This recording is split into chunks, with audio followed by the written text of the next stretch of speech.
Joining the military is not for the faint of heart. In order to turn the average citizen into a highly trained soldier, militaries around the world put them through a series of extreme tests to prove their abilities. But many of these tests are truly intimidating. From juggling grenades to jumping out of buildings, we are looking at the craziest known military exercises. In 2012, a video surfaced of the Chinese military taking part in one of the most mind-boggling military exercises imaginable. The video, which was leaked from state CCTV, shows a group of People's Army soldiers testing fate with a live grenade. You may be familiar with the exercise. It's the equivalent of hot potato, where participants will pass around a potato or some other random object until the music stops, and the person in possession of said object is eliminated from the game. It's kind of like that, although the unfortunate soldier in this game runs the risk of actually being eliminated by a live hand grenade. Thankfully, it is the job of the soldiers to dispose of the grenade into a large hole just before it detonates. One can only imagine that it's the ultimate test of a soldier's ability to cope under pressure. In the video, no one is injured, but if this is a frequent exercise, it's inevitable that someone will be hurt, or worse, in a matter of time. It is designed to turn the merely tough into the super tough. The Royal Marines' much-feared Mud Run is the toughest part of a 32-week training course said to turn civilians into commandos. You can see why even the strongest recruits dread it.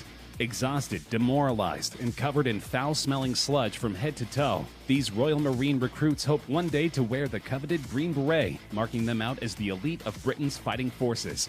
The men need to call upon reserves, both mental and physical, that they didn't know they had, simply to get through the grueling ordeal.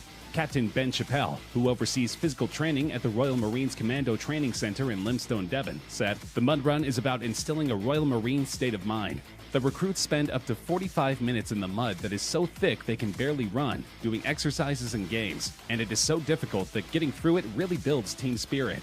We're not just looking for physical strength, but mental resilience as well, and the team cohesion that comes from getting through the hardship together.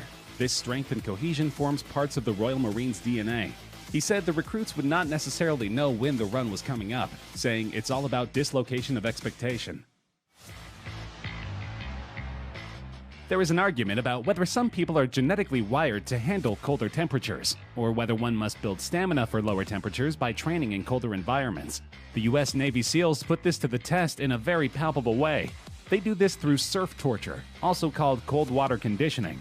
The water temperatures usually hover around 65 degrees Fahrenheit and never go above 68 degrees Fahrenheit.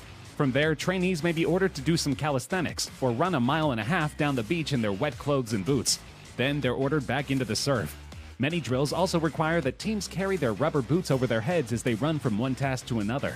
Even if the water is 90 degrees, your core temperatures will very slowly start to drop from its normal level of 98.6 degrees. The hours-long drill tests the personal resolve of all those involved and proves to superior officers who is most fit for war. The Russian military isn't known for having a gentle touch, so it should come as no surprise that their counterterrorism operations training is really tough. But just how tough is borderline insane?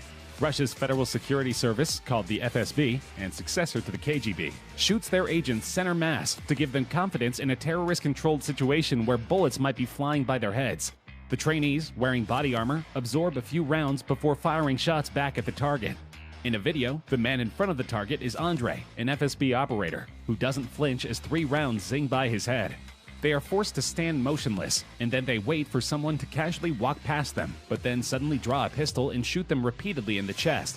After taking these hits, they are to return fire, and they have to aim just inches away from the attacker's unprotected face.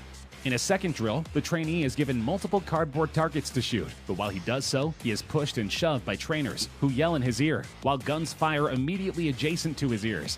These are all supposed to simulate distractions on the battlefield and enhance the trainee's focus in stressful situations.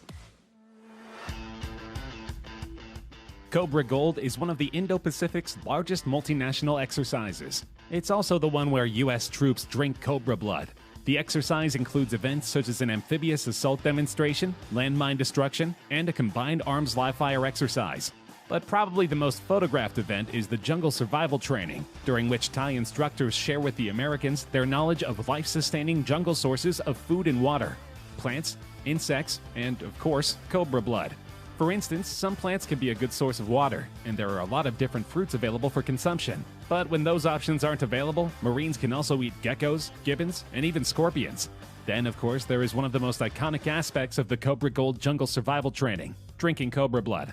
Royal Thai Marine instructors showed the troops how drinking the blood from a cobra can help them stay alive if there is no drinkable water, and can also provide essential nutrition.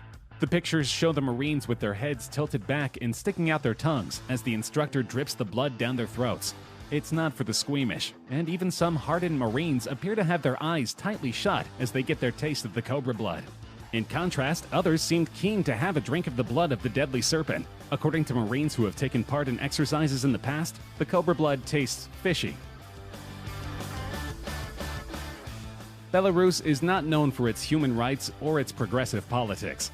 Many people consider it to be the last remaining dictatorship in Europe.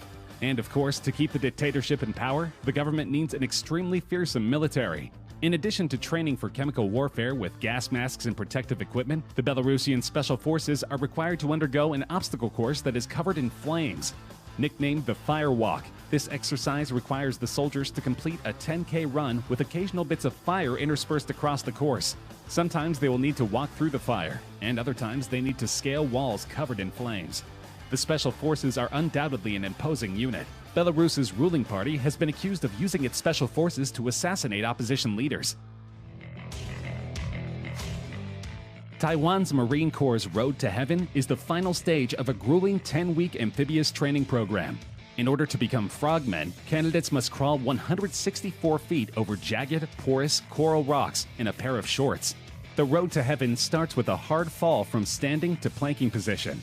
The fall looks to be tough on the elbows, but immediately after, the recruits begin to crawl through the sharp rocks on the points of their knees and elbows. In some ways, the training simulates a landing on a rocky beach, but it appears to function mainly as a test in which the trainees must will themselves to conquer pain. The path has 10 stopping points, and at each one, the recruits must stop and perform an exercise. As they make their way, instructors pour salt water on them to exacerbate the pain of their open wounds. Friends and family of the trainees are encouraged to attend in order to make the soldiers more self-conscious. At the end of the long, rough road, they finally earn their place among the most elite soldiers in Taiwan. Back in 2012, two videos surfaced on the internet. The first showed Chinese soldiers breaking bricks with their heads for training. The second one similarly showed the South Korean army breaking concrete with their heads. Many believe this is merely to show the strength of the People's Liberation Army. If combat were simply a matter of showmanship, then the PLA would be near invincible. But military officials are acknowledging that such displays have few practical applications, and are reconsidering the amount of time that troops spend on such training. The shift is a small but symbolically important part of China's broader effort to modernize its military. Going to war isn't a performance, Zhang Aijun, commander of a special operations brigade in Beijing, told PLA Daily, the official newspaper of the Chinese military. Troops training must stick close to the realities of combat and pay special attention to the urgent need to strengthen fighting skills. This is why the Chinese army discontinued the practice in 2014. Martial arts performances are a trademark, PLA Daily said of the brigade, which it did not identify in detail. For many years, they relied on these skills to display their abilities and win much praise. However, do these stunts have a practical use on the battlefield? Both U.S. and South Korean soldiers took part in an impressive cold weather training drill in 2017. More than 400 soldiers took part in the drill, 200 South Koreans and 220 U.S. troops normally stationed on the Japanese island of Okinawa. The exercise has been held since 2013 to train the military to be able to fight at temperatures as low as -4 Fahrenheit. More choreographed than tactical, the troops perform for a horde of media, which at times seem to outnumber the North Carolina-based Marines and their Korean counterparts during this annual photo op.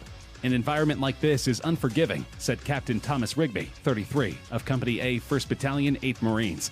The company commander from Red Bank, New Jersey, said his Marines used the harsh locale to focus on cold weather squad tactics and decision-making skills. Rigby said historic fights like the Korean War's Battle of Chosin Reservoir, in which Marines fought off and escaped a massive Chinese assault in 1950, have cemented the service's can-do, go-anywhere attitude. We're a jack of all trades, he said. We fancy ourselves to be able to fight in any climate and place. The idea is to acclimate soldiers to any intense conditions they may find themselves in. Service in the Israeli army is compulsory for all young Israeli citizens in good health. So recruits should hope that they are not forced into a controversial program in which they are forced to jump from the tops of skyscrapers and rappel down the buildings. The idea is to prepare the soldiers for the impact of a bomb on a building so that they can get citizens out of the flaming structure safely. It is also a preparation for terrorist situations where they need to enter a building covertly. Certainly, the drills have many applications, but hopefully the soldiers don't suffer from vertigo or fear of heights. These new recruits will be prepared to defend the Tel Aviv skyline.